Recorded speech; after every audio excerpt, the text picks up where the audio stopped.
Welcome to today's episode, and today we're going to talk about why Costa Rica is a place that you may well want to consider when investing in real estate. I have with me Mark Price. Welcome, Mark. Oh, nice to be here, Tom. And Mark, you are the broker owner of Sol Realty in Costa Rica. Could you just share a little bit about what's going on right now? I know the timing and just things, the growth that's happening in Costa Rica right now is pretty phenomenal. And maybe could you just share a little bit about what the opportunities are and why Costa Rica is being looked at very seriously for a lot of investors, including U.S. investors? Okay, I would say first and foremost, it's Costa Rica's on the map worldwide. It's not just U.S. investors; it's European investors, it's South American investors, it's even Chinese investors. So we have momentum going. Okay, the market still has a lot more potential for growth. Okay, so looking out long term. It's looking very, very positive, bullish for sure. Without a shadow of a doubt, there may be some hiccups along the way, like anywhere. But I'm seeing this high season, for example. I mean, it is busier than it's ever been. I mean, off the charts. More flights coming in to Liberia, not only from the U.S. but from Europe. All sorts of ports of entry. It's happening. So the main point is the momentum and the branding of the country. And you've been in Costa Rica now for over 10 years, right? Oh yeah, I've been here 20 years. Okay, and you're living there full time. It's just part of. I mean, it's where you. I have two children here. My wife is Colombian Tica, Colombian Costa Rican. Mm-hmm. And, I'm here for the long haul. Been here a long time. I've seen it go from a little village with a hotel or two to what it is today in terms of Tamarindo, Costa Rica, located in Guanacaste. I see. Province of Guanacaste. Mm-hmm. Could you just do a brief description of Tamarindo, the area? Tamarindo is a small little town which is flanked by two estuaries. Wetlands behind the south end, the southern flank, and the northern flank. There's even more wetlands, which goes off onto Playa Grande. It was an old fishing village, but over the years it has morphed into a first-class, tourism destination. I see. It's not overbuilt, okay, because they're very, very particular about overbuilding and taking care of their natural resources. So it's not too stuffy, but it is a little dense in the middle of it, but it's very exotic. It's a melting pot, people from all over the world. It reminds me a lot like a mix of like Lahaina and Venice Beach, for example, but with a Latin flavor. Okay. If you can imagine that. But that's really good food, great restaurants everywhere. Great doctors, great infrastructure, great schools, and that's all come within the last 20 years. Okay, and so when an investor comes to you and they ask about investing in Costa Rica, what are some of the things that you share with them that are similar, or maybe not the same as investing in, let's say, in the States? I'm pretty much a bricks and mortar, old school business real estate guy. So I'll go straight into things like cap rates and all, depending on the investor, right? But I always look for value plays with increased equity over time. Okay, and it could be in any category. Okay, so it depends on the investor what they're looking for. Some people are looking for things where they just want the condo or the property to pay for itself. Or some are looking for rental properties on the beach. Some are looking for hotels. And more we're seeing families coming down from the U.S., professional families with kids, okay? So we're seeing a demographic change from secondary vacation residencies or villas, as it were, to more and more, single family. We need single family because they're moving in, and that's reflected in the private schools, which are bursting at the brim right now. We don't have enough capacity. I see. And small businesses popping up everywhere. Mm-hmm. Small to medium. And so whether it's business or real estate, all of those, the different aspects of business, is it very similar to what it is in the U.S.? Like, for instance, property ownership, the processes in place, the security, all of that. The ownership, everything to 200 meters of the mean high tide line is fee simple. Mm-hmm. Okay. The stretch between the mean high tide line, the stretch between the mean high tide line in 200 meters, that's called the maritime zone. Okay. The first 150 meters of that, the first 50 meters of that is the enabling zone, public zone. Okay. So the mean high tide in 50 meters is public zone forever. Okay. From there, in another 150, equaling the 200 meters, it can be one of two things. It can be leasehold from the government, from the local canton, province, or it can be fee simple. There are very, very few properties in the country which are beachfront fee simple, and Tamarindo happens to be one. Tamarindo, Playa Grande, Flamingo areas happens to be the few areas where people were able to title their properties during the early 1970s. That's a whole nother chapter. But basically, it's the same thing. We always have attorneys involved, like the East Coast of the United States, not like the West Coast. We have attorneys involved, attorney/notaries, which actually do the actual deed conveyance, due diligence for the buyer, and make sure the deal's clean. We work a lot with always with third-party escrow companies, which screen the money, the source of the money, and hold a guarantee trust to the agreement for both parties, overseen by the attorney. So it sounds very similar to the way things are done on, like you said, the West Coast of the U.S. Absolutely, absolutely. With the exception of I think on the West Coast, I was an agent in California off and on my whole life, and I believe that they just function with escrow companies there, and there are no real estate attorneys involved in California, to my knowledge. Still, I don't know. Mm-hmm. So it's like the East Coast mirrors that more the East Coast than the West Coast, but essentially it's the same thing. Got it. And how about concerns about the economy of Costa Rica, or even concerns about safety and corruption, any of those types of things? Is that how would you describe that? Well, let's take it in parts. The economy is vibrant. We've had growth for the past 15 years at I would say in the aggregate 4%. They've run into the central government has run into a little bit of a deficit. They overpromised to their public sector, and they're having issues with that right now. So our growth has gone to about, they're predicting I think the ODCE is predicting 3.2% for the economy as a whole this year, or going into 2019. However, there are microcosms within the Costa Rica economy that function on different levels. San Jose, the Central Valley, is one where there are a lot of transnationals coming in and have been coming in for years now, with very, very, offering the high employment to technology people, highly educated people. That's getting, the bar is being raised higher and higher as we go every year. Okay. Because they're highly educated here. Their education system is very, very good. But in Guanacaste is a whole nother entity onto its own because of its beautiful beaches, the proximity to the mountains, the good food, the wonderful people. I'll go right into the crime here. We have very little crime in Guanacaste. Usually it's petty, if anything.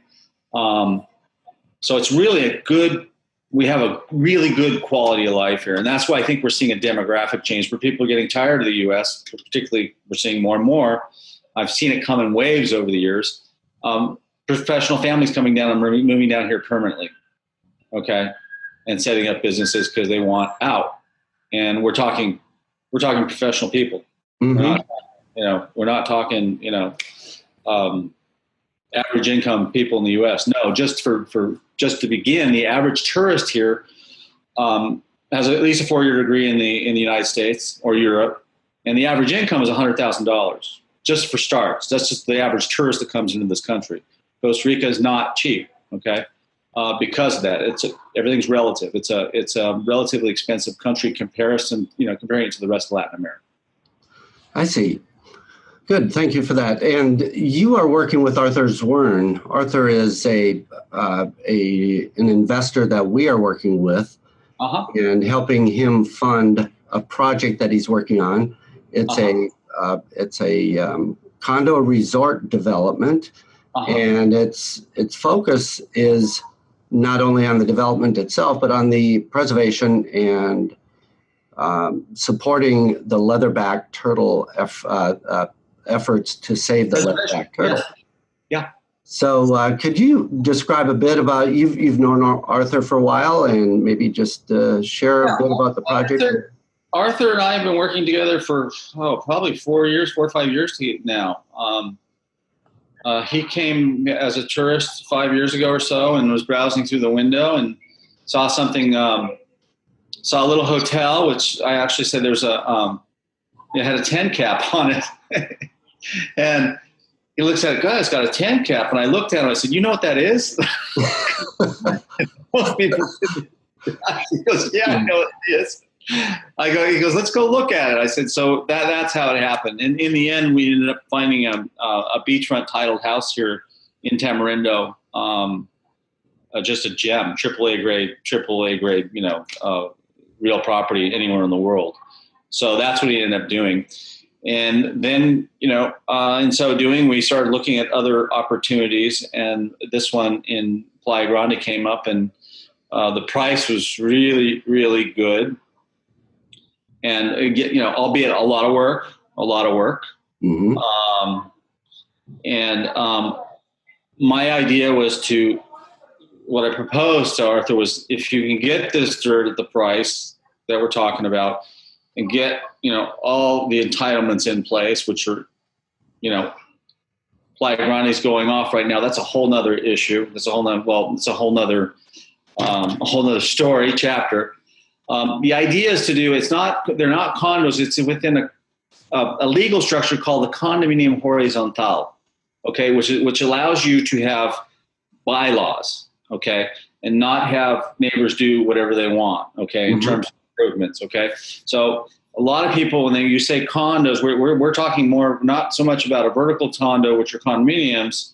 We're talking about a legal structure. So the plan there is to do single families, but within single family homes, larger single family homes, okay, very low density, okay, given the proximity to the national park, and make it as environmentally friendly, make it exemplary for the entire country. I mean, solar, everything sustainable. Everything from A to Z, something that hasn't been done here. The idea for me is to be able to do, very, very expensive homes, because we have people that walk around this town they're barefoot and they're zillionaires. You would never know it. Very low key, all the time. Okay. Yeah. Very frequent, actually. The idea was to have something buffering a national park that was very private and exclusive. And within that condominium, the condominium horizontal, which not only allows for bylaws, but for security, for paved streets, for water treatment plants, they're very, very rigorous. They're not cheap to start, these legal structures, because you have to adhere to a lot of government regulations. So particularly in this area, we're buffering on a national park here, even in Tamarindo, Las Balas, and it's a maritime park, but there's been some discussion of that. I mean, for the last 20 years, there's been some disagreements, whether it's a maritime park or a terrestrial, part of it's terrestrial or not, but it was written as a maritime park. Okay. So they've gone through legal legal definitions and legal challenges and legal definitions. Basically, what is the park, what isn't. So in the end, they define buffer zones. Okay. Mm-hmm. Okay, to protect that national park, and we're all for it. We all want the turtles. Okay. So that's the idea, to actually protect Playa Grande and have $1 million properties, in a condominium horizontal, which none exist in that area. And there are none. There's one south here, but it has a golf course and a JW Marriott. We're not looking for that. We're looking for something very small, boutique, and exclusive. Yeah. That's the idea. And it's quite a design that Arthur has put together for the project. And we'll be talking more about the specifics on that probably on some later episodes here, but sure. I had an opportunity to look at the preliminaries, and I was blown away. Yeah, and he's working with a very competent guy here, and luckily it changed from what Arthur's personal original drawings. Yeah. Luckily, but Arthur was being creative. That's great, but the guy he's working with has done a phenomenal job and has a phenomenal reputation. And knows the Playa Grande, he knows. Richard Mueller is his name. Mueller, he's been here he's a Swiss Tico, been here for very, very competent man.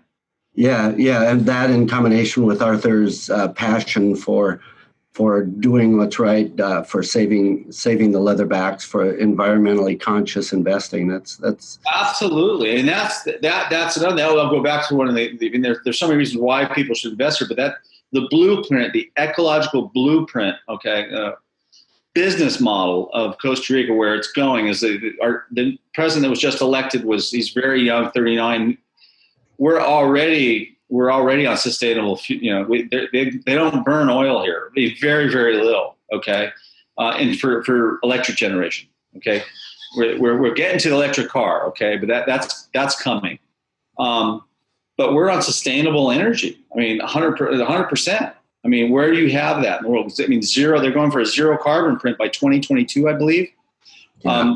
That's the business model of Costa Rica. It's the future of the world, actually. And we could move a lot faster. We could be banning some plastics and that kind of stuff, but it's going fast, and it looks to me. I'm 56 now. It's exponential. When I came back when I was here 20 years ago, it's night and day.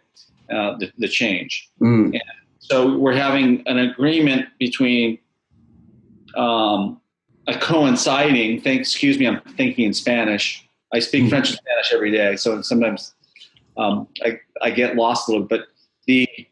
We're having a general agreement on how to attain sustainable tourism and investment.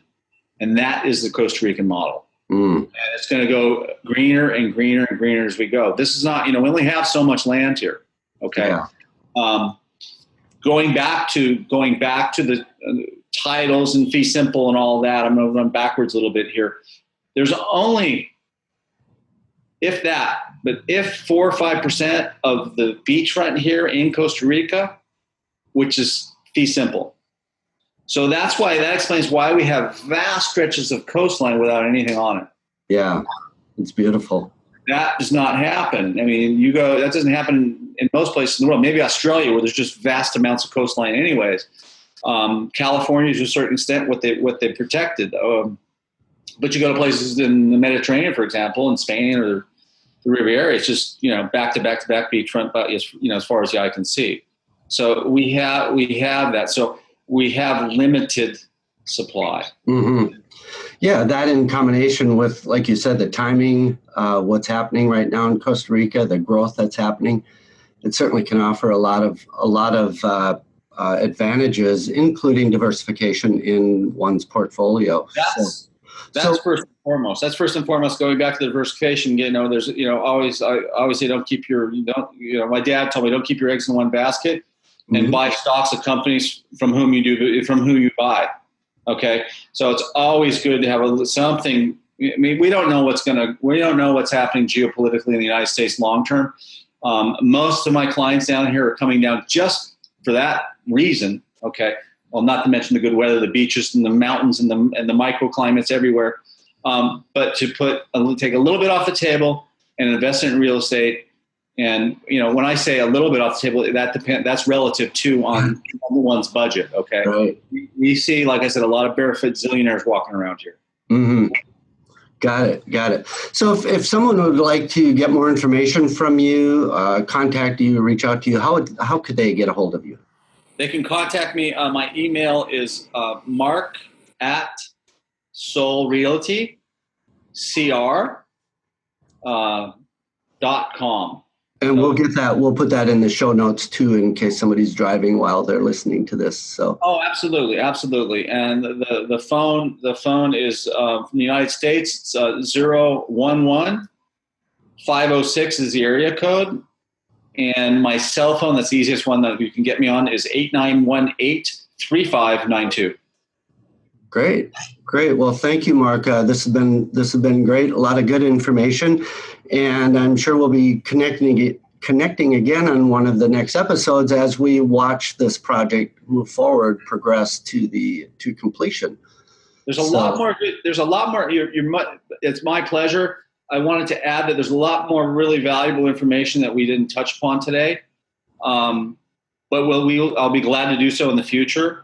But this is basically, scratching the surface so that people get an idea of what Costa Rica has to offer in terms of real estate investment first and foremost, but lifestyle, quality of life most of all. Yeah, and the happiness index, Arthur shares that it's top of the pile. Mm-hmm.